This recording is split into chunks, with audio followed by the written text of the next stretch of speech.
Saludos, República Dominicana. Soy José Eliseo Almázar y esto es Paneo Semanal.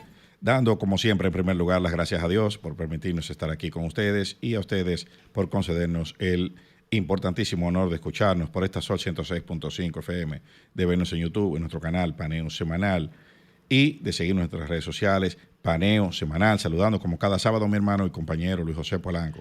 Muy buenos días, Eliseo, y muy buenos días a todos nuestros queridos y amables teleoyentes que nos dispensan el favor de su audiencia como cada sábado de 10 a 12 meridiano en este su programa Paneo Semanal. Bueno, hay que empezar con el paneo. El paneo internacional, muchas acciones previas a las celebraciones de Navidad. No, primero que nada, que no hay nada. No hay nada primero que nada. Y antes que todo, tampoco hay nada. Tampoco, porque todo. Sí, porque todo está de este lado. Y es antes de eso. Entonces, la brisita navideña ya la anunciaron. Que este año, casualmente, es en Navidad. Sí, ya se garantizó eso. Sí, ya vimos que la semana pasada se había garantizado el abastecimiento de telera, de cerdo y de pollo. Sí. Ahora, como cada año, una novedad, se anuncia la entrega de unos bonos navideños. La entrega de los bonos navideños. Ajá, que antes eran cajas, ahora son bonos. Y que una cuestión que resulta paradójica, ¿no? Mientras se anuncia crecimiento económico y indicadores positivos de la economía dominicana, pues al mismo tiempo se anuncia que se incrementa el número de personas que reciben ayuda. Ah, bueno. Sí, claro, pues tú tienes, ¿cómo tú explicas que tú tienes 800,000 pobres, según las estadísticas del Banco Mundial, y tú das 3 millones de tarjeticas de 1,5 millones de 1.500 pesos? Si se incrementan las ayudas a los pobres, es porque hay más pobres. Pues se supone que si son 800,000, tú le das 5,000 a cada uno, ¿verdad? Sí. Si tú vas a gastar los mismos 4.500 millones de pesos, o 6,000, pero tú le das 3 millones, 1.500. O sea, ese es el criterio. Pero bueno, vámonos al paneo. Paneo internacional. Sí. Vamos ahí, que eso es lo importante, lo demás no importa. Bueno, esta semana se anunció el acuerdo de un cese al fuego en Israel. Esa es la noticia de la semana. No hay otra más importante porque las demás son consecuencia de las anteriores. Esto es lo importante y relevante. Un acuerdo que fue facilitado por diplomáticos de Francia y Estados Unidos que mediaron ante las dos facciones, Hezbollah e Israel. Un acuerdo que está determinado prácticamente por el resultado electoral de Estados Unidos. Completamente. Nosotros habíamos dicho aquí que ese conflicto estaba en una especie de stand-by esperando a ver lo que pasaba. Claro, y no pudo hacerse en otro momento, sino después y ante la victoria de Donald Trump. Exactamente. Donald Trump ya avisó a las personas que van a conformar el gabinete, incluyendo los delegados para Medio Oriente o de Oriente Medio y el embajador, que son dos figuras que son claves en este conflicto y que van a manejar esos temas. Ahora, el cese al fuego inició a las 4 de la mañana del miércoles. Ya el viernes ya hubo quejas de ambos lados de que se violó el cese al fuego. Lo que se hizo en las últimas horas. Sí. Terrible. Terrible. Un bombardeo tremendo. Se espera que el cese al fuego dure 60 días. ¿Qué es lo que falta para la toma de posesión de Donald Trump casualmente? Sí. Por eso decimos que está totalmente determinado. Y tiene que ver con eso. Me sorprendió la portada del Washington Post que avisaba. Decía, ataque de Rusia en Kiev justo después de que Trump nombrara a su enviado para terminar la guerra de Ucrania. Es decir, fíjate cómo el Washington Post relaciona con mala intención. Tú no viste la portada de la revista Time, ¿verdad? La portada de la revista Time esta semana es la Casa Blanca pintada casi de rojo y atrás el Kremlin. El Kremlin. Sí, o sea, no, indicando o queriendo decir que la Casa Blanca ahora va a ser pro-Putin. Sí, no, que va a ser el jardín del Kremlin. Que la están pintando de rojo. Y la están pintando de rojo como si fuera la Plaza Roja. Exactamente. O sea, una cosa Pero fíjense cómo los medios manipulan la información para hacer pensar una cosa u otra. Y me recuerda esta semana también, insto a nuestros oyentes a que busquen una serie de conferencias que está dando Noah Harari en la semana que transcurrió sobre la importancia de los fact-checkers o de los que determinan los hechos o que verifican los hechos frente a los que cuentan historias, a los storytelling. El núcleo de la conferencia es quién es más poderoso. ¿El que cuenta la historia o el que verifica los hechos? Sí, es verdad. O el que verifica los hechos. Sí. Y él mantiene y es la continuación de su primer libro, que tuvo muchísimo éxito.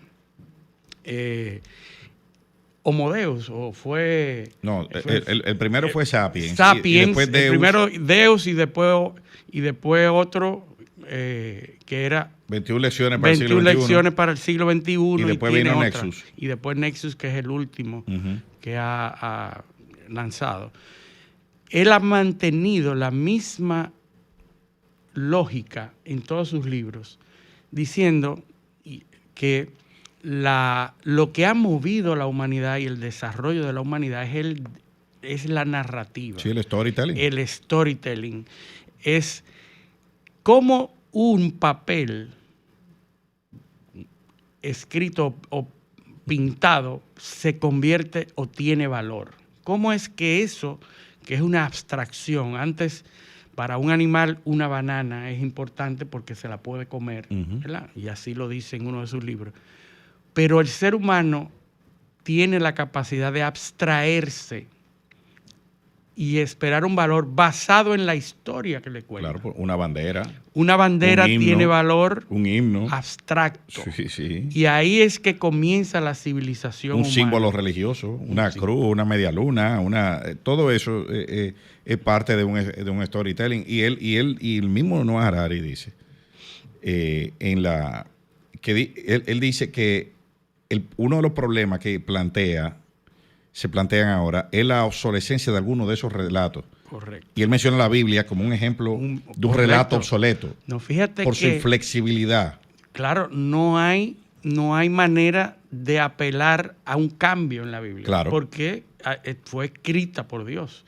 Claro. Incluso menciona un ejemplo. Tampoco en el Corán, ni en la Torá. No. Todo lo que fue escrito y viene de Dios no tiene apelación, no tiene amendments, no tiene arreglos.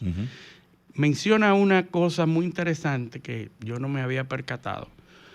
En los 10 mandamientos está implícita la tenencia de esclavos. Sí, claro. Porque el 10º mandamiento dice, no desearás la mujer, la cabra, los bienes y los esclavos de otro.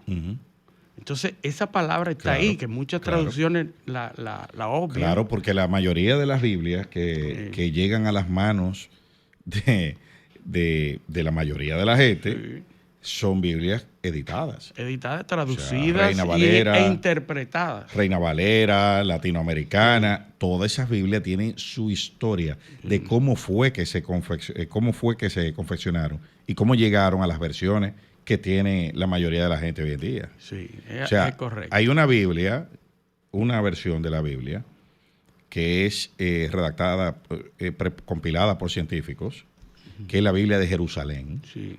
Esa Biblia tiene todas las anotaciones al pie por lingüistas, por antropólogos.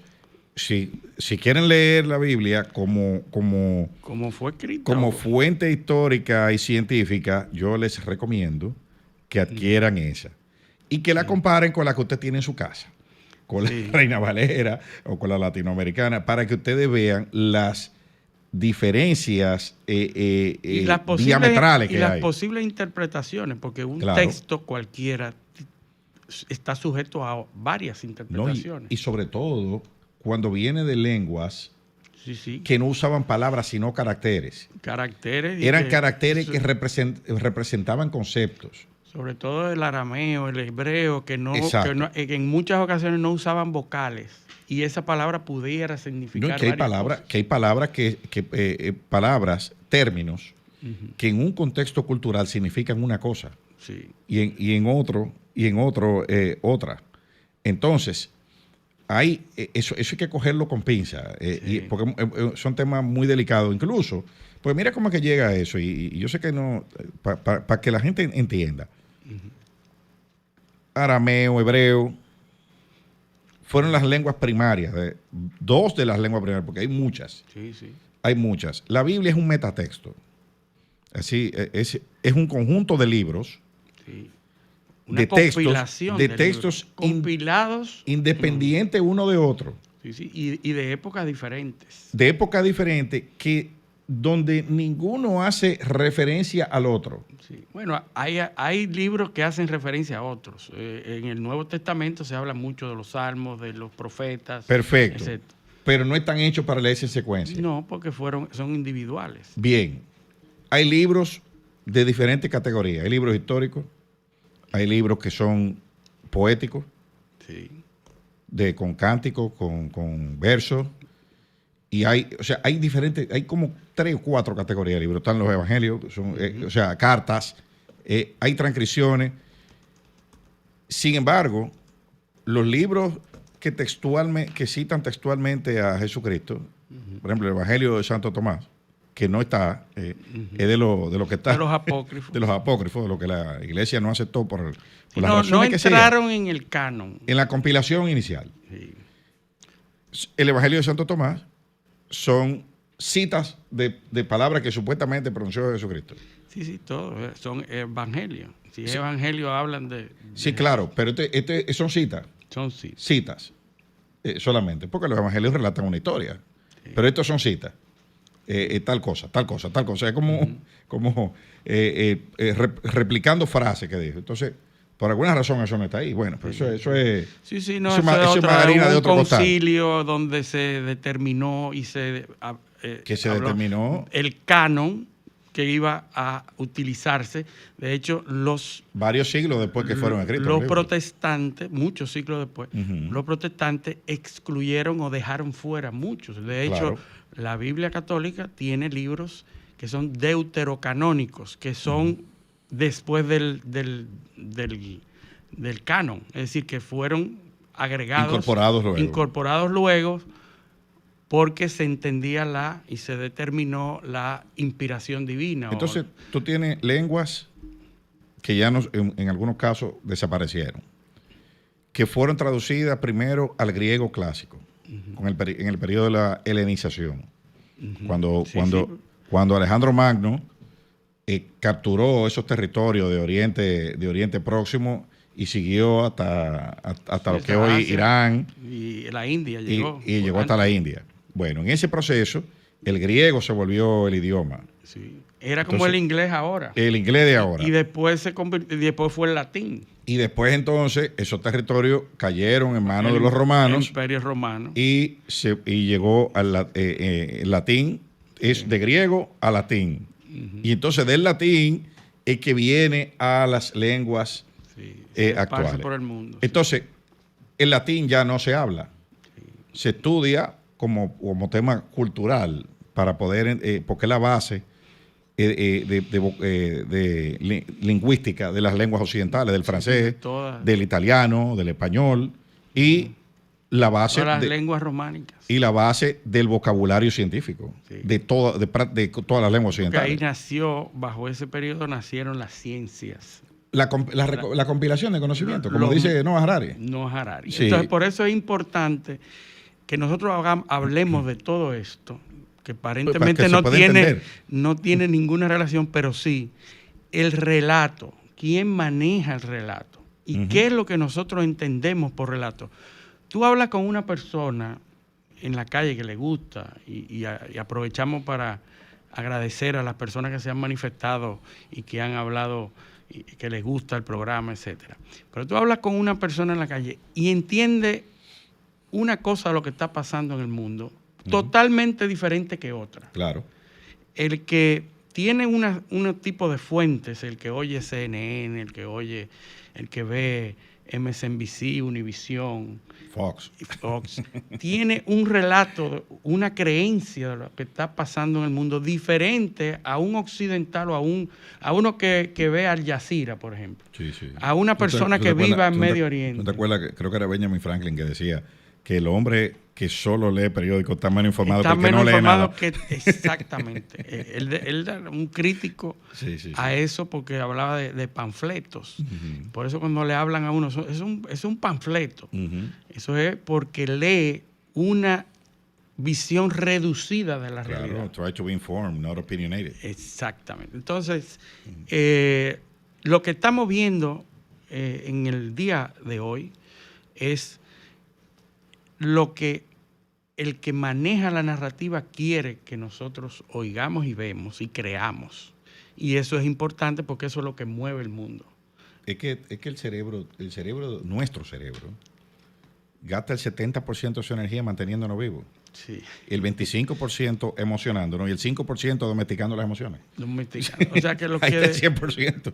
Ahí está el 100%. Lo que equivocadamente nosotros pensamos que gastamos energía racionalizando. Irracional. Y no es, eso es lo menor que hace. Pero el racional del cerebro está en la corteza prefrontal, que lo primero que se apaga en un cerebro ante cualquier estímulo o cualquier sustancia o cualquier exceso de dopamina, la corteza prefrontal es razonamiento. Sí. Eso es lo primero que se va. Que las ciencias cognitivas han descubierto que uno no racionaliza nada, sino que justifica lo que ya creía. Por eso, eso es lo que dice Jonathan Haidt, el psicólogo norteamericano, que hace la metáfora del el elefante siendo montado por un jinete. Entonces él dice que el elefante, cuando tú ves la imagen, tú entiendes que el jinete es el que dirige al elefante. Sí. Porque, bueno, el que dice a la derecha, a la izquierda, pero... Y si el elefante dice, no, es por aquí. Es para atrás que yo voy. No hay forma de que el jinete pueda controlar. Entonces, ese símil que él hace es precisamente el ser humano, el individuo. El elefante son las emociones y el jinete es el racional.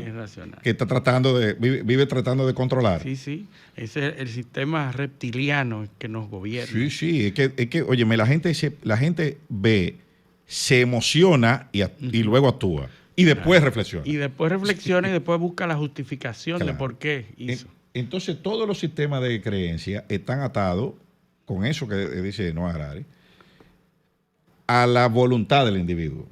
Sí. O sea, nadie cree nada que no quiera creer. Es imposible convencer a alguien que no quiera ser convencido. Dice Nate Silver, el matemático norteamericano, dice... Antes de usted entrar en una discusión con una persona, pregúntele si él está 100% seguro de lo que dice. Si le dice que sí, no discuta más. No discuta sí, porque ya no hay espacio para más nada. Y no hay objeto, o sea, no hay razón para hablar, porque no se va a llegar a nada. Claro, está lleno ya. Ya él está totalmente decidido. Entonces, a eso es que apelan los medios. O sea, tú tienes que presentar la construcción binaria, bueno, malo. El malo no puede ser como yo, tiene que ser un individuo. No le pueden dar el mismo tratamiento que a mí. Sí, porque es el malo. Y incluso el apelativo de malo es una construcción necesaria para que los seres humanos operen. Tú no ves que te dicen, los derechos humanos son para los humanos. Sí. Y esos tipos no son humanos. Pero ven acá, ¿quién fue que determinó que ellos no eran humanos? Sí, o sea, alguien, ¿verdad? Sí, alguien. Tú le preguntas, ¿quién dijo que no eran humanos? Ahí ve el silencio. Porque es así. Entonces tú necesitas enemigos en las sociedades. Y eso, aunque suene tonto, suene... tú dices, ¿y cuál es la importancia de eso? Bueno, que así es que se manejan todas las decisiones, todas las narrativas, todo se maneja con esos criterios de determinar quién es bueno, quién es malo, quién es... Y entonces el bueno es el que merece, obviamente. Sí, obvio. Porque tiene derecho a todo. Y el malo, ya tú sabes lo que le sale. Mira, antes de irnos a la pausa, que está muy, muy relacionado con el cese al fuego en Hezbollah, al lado, en Siria. Eso te iba a decir. Se produjo un reavivamiento de las fuerzas rebeldes. Casualmente. Fíjense esto. Casualmente, los rebeldes, que tienen muchísimo tiempo luchando contra el régimen de Bashar al-Assad. Toman Alepo, una ciudad muy importante, y entonces el gobierno reprende. Y desde el 2016 no se producían bombardeos con aviones rusos. Pero tú sabes quiénes son los que están financiando a los rebeldes sirios. Qatar y Arabia Saudita, que son los presuntos, ¿cómo se llama? Los presuntos implicados de siempre. Los enemigos de Israel. Sí. ¿Entiendes? Entonces, o sea, hay un cese al fuego por un lado, pero se reaviva los rebeldes en Siria y Rusia interviene alegando que es una violación a la soberanía de Siria. Los rusos tienen bases en Siria. Siempre lo han tenido y siempre han apoyado al régimen de al-Assad. Entonces, ¿tú sabes quiénes son los rebeldes? Entre los rebeldes sirios, ¿quiénes están? ISIS, Al-Qaeda. Los grupos islámicos. Esos son los pues, ¿cómo que ahora le dicen? Le han puesto un nombrecito en los medios de comunicación occidentales. Rebeldes. O yihadistas. Rebeldes yihadistas. No, yihadistas no. Son rebeldes, revolucionarios, combatientes, porque el malo es el régimen de Bashar al-Assad. Sí. O sea, ahí Al-Qaeda y el Estado Islámico no son malos. Sí. En ese relato. Dependiendo, ¿verdad? Dependiendo. Por eso, en ese relato no son malos. No son malos. En ese relato no se llaman ni Al-Qaeda, ni se llaman Estado Islámico, se llaman rebeldes, combatientes, revolucionarios.